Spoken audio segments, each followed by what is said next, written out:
Bienvenidos alumnos y alumnas a esta nueva edición Big Laurel, aparato circulatorio y excretor en el ser humano. En este caso vamos a estudiar en concreto los vasos sanguíneos y el corazón, el sistema cardiovascular. Todo este apartado 6. Vamos a empezar comentando un poco cuáles son los principales elementos del sistema cardiovascular. Este está formado por una bomba, que es el corazón, junto con los vasos sanguíneos. Cuando hablamos de vasos sanguíneos vamos a hablar de las arterias, de las venas y de los capilares. Vamos a ir viendo cada uno de ellos. En concreto vamos a comenzar en primera instancia con el estudio de los principales vasos sanguíneos. Y estos no son otros que, por un lado, arterias, por otro, venas y por otro, capilares. Muy importante, las arterias son aquellos vasos que llevan la sangre, esto es muy importante, desde el corazón hacia los órganos, de tal modo que, en el caso de la arteria, esa sangre son vasos que salen del corazón. Lo más importante es que suelen ser vasos muy gruesos, fijaros que poseen una pared muscular, músculo liso, bastante potente y elástico. Su función va a ser distribuir toda la sangre por todo el resto del cuerpo. Por el contrario, las venas van a ser todos aquellos vasos sanguíneos que lo que hace es que conducen la sangre desde los órganos hacia el corazón. Por tanto, todo vaso sanguíneo que llegue al corazón es una vena. Si damos ese corte transversal, veremos que en comparación con el grosor de la pared de la arteria, el grosor de la pared de la vena es evidentemente mucho más pequeño. Algo muy importante para evitar que la sangre venosa retroceda, estos capilares, estos vasos sanguíneos llevan una especie de pequeñas válvulas que lo que van a hacer precisamente, esas valvulitas que se encuentran en intervalos, es favorecer que la sangre vaya en un solo sentido, evitando el retroceso de la sangre. Finalmente, los capilares. En el caso de los capilares diremos que son vasos sanguíneos muy pequeños.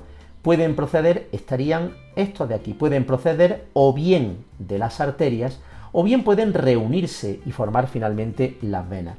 Un capilar es, por tanto, un vaso sanguíneo súper pequeño, que es el que finalmente accede a todas y cada una de las células del cuerpo humano, de tal manera que desde los capilares van a pasar todos los nutrientes y el oxígeno desde ese capilar hacia la célula, y por su parte desde la célula hacia el capilar van a pasar, pues todos los desechos junto con el dióxido de carbono. Por tanto, los capilares juegan en efecto un papel muy importante. Pueden tener el diámetro de un cabello, incluso algo menos. Vamos a estudiar el corazón. El corazón, en efecto, podemos definirlo como un órgano del tamaño aproximadamente de nuestro puño, que está alojado más o menos en el centro del pecho. Realmente el corazón es un músculo.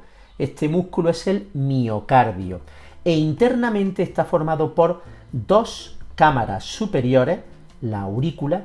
Encontramos una aurícula al plasmar el dibujo al contrario, la izquierda, y una aurícula derecha. Presentan paredes más bien finas y las aurículas lo que hacen es recibir la sangre procedente de las venas. Por su parte, y comunicada con cada aurícula y con su correspondiente, encontramos los ventrículos. Tendríamos lo mismo, un ventrículo izquierdo que está comunicado con la aurícula izquierda y un ventrículo derecho que va a estar comunicado con su aurícula correspondiente. Los ventrículos tienen paredes más gruesas y lo que hacen es inyectar la sangre en las arterias. ¿De acuerdo? Viendo aquí esta imagen podemos apreciar cuál sería el recorrido de la sangre por el corazón. Esto es una imagen esquemática. Aquí estarían las cuatro cámaras: la aurícula izquierda, la aurícula derecha, el ventrículo izquierdo y el ventrículo derecho. Podemos decir que el corazón tiene como dos partes. Habría una parte por donde solo circula la sangre limpia con oxígeno, frente a la otra parte en la que solamente circularía la sangre sucia. ¿Qué ocurre en la parte donde se circula la sangre limpia? En principio, la sangre procedente de los pulmones es recogida por las venas pulmonares e ingresa en la aurícula izquierda.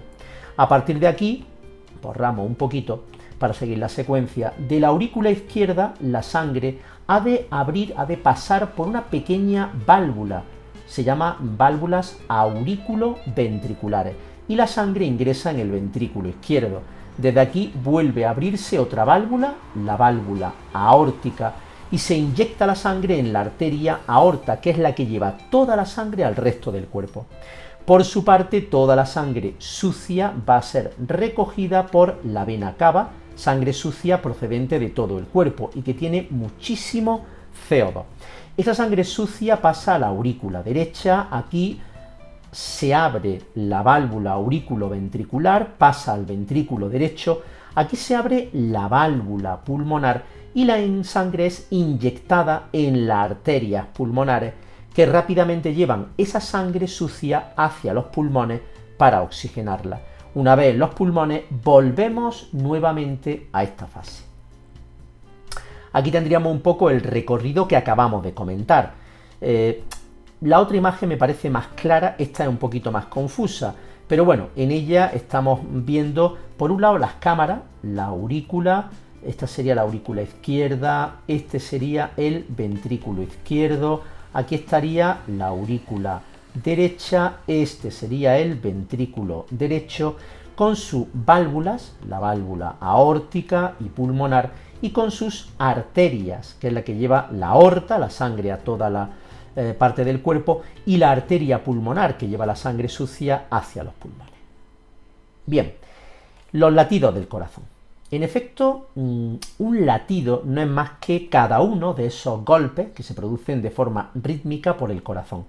En general, cada latido constituye lo que llamamos un ciclo cardíaco. En un ciclo cardíaco tenemos tres etapas. La primera etapa se le llama sístole auricular y en ella lo que ocurre es que se contraen las aurículas. Esto permite que automáticamente al contraerse la sangre de la aurícula es inyectada al ventrículo. A continuación tenemos la sístole ventricular, consiste en la contracción de los ventrículos.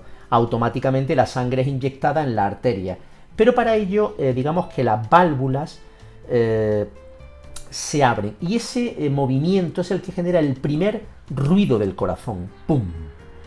Por último está la diástole, que supone la relajación del corazón. Al relajarse el corazón, las aurículas se amplían y esto permite que la sangre vuelva a entrar a la aurícula. En ese momento se produce un segundo ruido del corazón, tac, pum, tac. Van siendo y van constituyendo los ciclos cardíacos. Aquí tendríamos la circulación, cómo circula realmente la sangre. Vamos a ver que existe, por un lado, una circulación pulmonar, que es la encargada de oxigenar un poco la sangre sucia, y luego veremos que existe una circulación corporal, que es la que lleva la sangre limpia a todo el cuerpo. Yo he hecho este gráfico y creo que os puede aclarar bastante todo este proceso. Vamos a estudiar primero la circulación menor o circulación pulmonar. Esta comenzaría justamente en el ventrículo derecho. El ventrículo derecho lo que hace simplemente es inyectar la sangre en la arteria pulmonar. Esta sangre es una sangre sucia, es una sangre que tiene una elevada concentración de CO2. Lo que hace este circuito es llevar toda la sangre finalmente hacia los pulmones. Aquí digamos que la sangre se oxigena, que es el objetivo lógicamente de los pulmones, y una vez que se ha oxigenado son las venas pulmonares las que recogen la sangre limpia y la inyectan en la aurícula izquierda. A continuación tendríamos el segundo circuito, que vendría a denominarse circulación general o circulación mayor. Esta comienza en el ventrículo izquierdo. La sangre limpia y con oxígeno es inyectada en la arteria aorta, que lleva la sangre a todo el cuerpo. A partir de aquí, toda la sangre con CO2, toda la sangre sucia procedente del cuerpo, va siendo recogida y confluye finalmente en las venas cava, que vuelven a inyectar la sangre sucia a la aurícula derecha y de aquí al ventrículo derecho, para volver nuevamente a la otra circulación. ¿Cuáles son los grandes problemas del sistema circulatorio y su salud? Primero, el gran problema de arterias taponadas, lo que venimos a denominar como arterioesclerosis. ¿Qué ocurre si tenemos una dieta y unos malos hábitos? Dieta con demasiados hidratos, con demasiada grasa y poco hábito de ejercicio. Pues que en la pared interna de nuestras arterias poco a poco se van depositando grasas, lípidos. Aquí está un depósito de grasa, depósitos de grasa. ¿Eso qué hace? Eso provoca el estrechamiento de la arteria. Esos depósitos reciben el nombre de placas de ateroma. A partir de aquí, la arteria va perdiendo elasticidad, va variando la tensión y lo más importante, cuando circula la sangre, muchas de las placas, en este caso de las plaquetas, pueden quedarse adheridas y pueden formar pequeños trombos que luego van circulando. Además de esos trombos, el gran problema es que, fijaros aquí, prácticamente la arteria se ha taponado por completo y impide el paso de la sangre. Podéis imaginaros que aquí se está produciendo un infarto. Un trombo en el corazón, el infarto. ¿Qué ocurre cuando eso que hemos dicho ocurre en las arterias coronarias? Mirad, las arterias coronarias van a ser todas las arterias que nutren de oxígeno y de nutrientes al músculo cardíaco. Serían todas estas que van irrigando el músculo cardíaco. ¿Qué ocurre si se deposita ahí una placa de ateroma?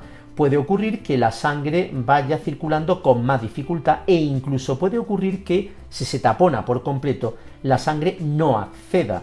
En ese sentido, aquella zona del corazón que ha dejado de recibir sangre recibe, o digamos que experimenta un infarto, que vendría a ser una especie de necrosis. En este caso, una parte del corazón ha muerto. Cuidado, el infarto también puede ocurrir, por ejemplo, en una pequeña arteria cerebral.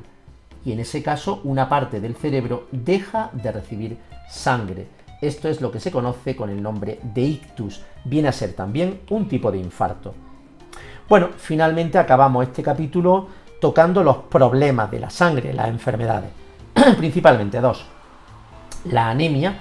La anemia no es más que una sangre con una muy baja cantidad de hemoglobina. Vamos a recordar que la hemoglobina juega un papel fundamental porque es un tipo de proteína que se encarga de coger el oxígeno y llevarlo hacia las células, recoger el dióxido de carbono de las células y llevárselo a los pulmones. ¿Qué ocurre cuando hay una baja concentración? Lo que ocurre es que automáticamente nos fatigamos, nos cansamos, puesto que nuestras mitocondrias reciben menos cantidad de oxígeno.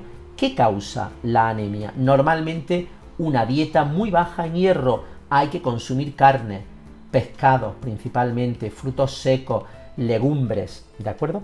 La otra enfermedad es la leucemia. No es más que un cáncer de la médula ósea que comienza a fabricar glóbulos blancos en exceso y además defectuosos. Finalmente, ¿cuáles son los hábitos saludables? Sin duda, aquí hay 3 hábitos saludables que si los cumplimos nos garantizan una mejor calidad de vida, sin duda. El primero, fuera el tabaco. La nicotina es la que va provocando el endurecimiento de las arterias. En consecuencia, el tabaco es un mal que provoca prácticamente todos los males imaginables, todos los tipos de cánceres, todos los problemas, como ya vimos en su momento, ¿verdad?, de los alveolos pulmonares y del taponamiento de estos, también el endurecimiento de las arterias. Por tanto, fuera el tabaco. En segundo lugar, controlar la obesidad, es decir, tener una dieta sana. Y la dieta sana se basa básicamente en el plato de Harvard. Vamos a intentar que la mitad de nuestro plato básicamente esté constituida por verduras y hortalizas y que de la otra mitad del plato haya hidratos de carbono, un puñadito, básicamente la pasta, los cereales, pero no los de desayunar, sino los auténticos, y otro cuarto formado por las proteínas. Finalmente hay que hacer ejercicio. Esto compensa un poco todo el tema de la arteria, favorece la circulación sanguínea y reduce los trastornos circulatorios. Alumnos, alumnas, nos vemos en el próximo episodio. Adiós.